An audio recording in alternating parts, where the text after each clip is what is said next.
7 দিন পূর্বে আমরা সরকারি মুন্সিগঞ্জ সদর হাসপাতালে যে ডেঙ্গু উপদ্রব ছিল, ময়লা আবর্জনা ছিল, সেগুলো পরিষ্কার করার জন্য যুবদল এবং ছাত্রদলের আমরা যারা রয়েছি তারা এটি পরিষ্কার করতে আসি এবং সেদিন যে অবস্থা বা পরিস্থিতি দেখেছিলাম, যে দেখে আমরা মনে করেছি যে একদিন এটি পরিষ্কার করা সম্ভব নয়। তার পরবর্তীতে আমরা 7 দিনের যে কর্মসূচি দিয়েছিলাম হাসপাতাল পরিষ্কার পরিচ্ছন্নতার, আজকে তার 7ম দিন সম্পূর্ণ হলো। এবং এই 7 দিন কাজ করার পরে আমরা যে বিষয়গুলো দেখেছি সেই বিষয়গুলো হলো এই জায়গাতে আরও অনেক বেশি কাজ করা দরকার। কারণ আমরা হাসপাতাল কর্তৃপক্ষের সাথে কথা বলেছি, তারা বলেছেন তাদের লোকবলের সমস্যা রয়েছে। তো আমরা যারা যুবদলের ছাত্রদল রয়েছি, আমরা যে পর্যন্ত হাসপাতালে এই লোকবলের সমস্যা থাকবে, আমরা সে পর্যন্ত হাসপাতালের যে কোনো এই ধরনের কাজকর্মের ক্ষেত্রে আমরা তাদের পাশে থেকে তাদের সহযোগিতা করব। সেই সাথে হাসপাতালের যে রোগীদের যে ভোগান্তির যে বিষয়গুলো রয়েছে, চিকিৎসা সেবা না পাওয়ার যে অভিযোগগুলো রয়েছে, অব্যবস্থাপনা রয়েছে, সেগুলোর ব্যাপারেও আমরা হাসপাতালে আগামী দ্বিতীয় পর্যায়ে আমাদের যে কর্মসূচি রয়েছে সেই কর্মসূচিতে আমরা সেই কাজগুলো সম্পন্ন করব। আশা করি মুন্সিগঞ্জের যারা জনগণ রয়েছে তাদের স্বাস্থ্যসেবার ক্ষেত্রে আমরা যতটুকু আমাদের পক্ষ থেকে করা দরকার সেই ক্ষেত্রে আমরা আমাদের পক্ষ থেকে স্বাস্থ্যসেবা নিশ্চিত করার জন্য কাজ করে যাব এবং হাসপাতাল কর্তৃপক্ষকে সহযোগিতা করার পাশাপাশি তাদের মধ্যে যদি অব্যবস্থাপনা থাকে সেই বিষয়ে আমরা আমাদের কার্যকরী ভূমিকা রাখব। ধন্যবাদ।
সরি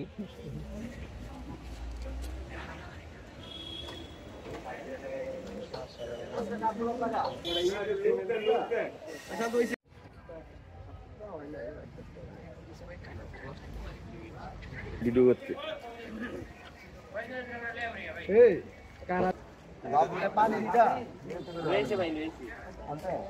রোদে লেগেছে।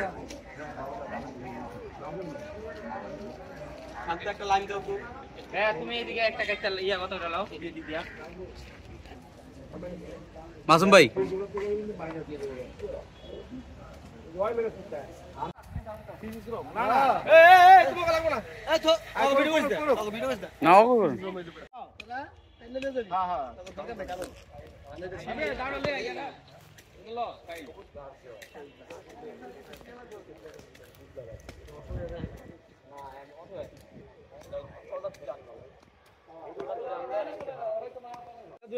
খেলাধুলা গাছ লাগাবো না, গাছ লাগাবো সামনে দিয়ে।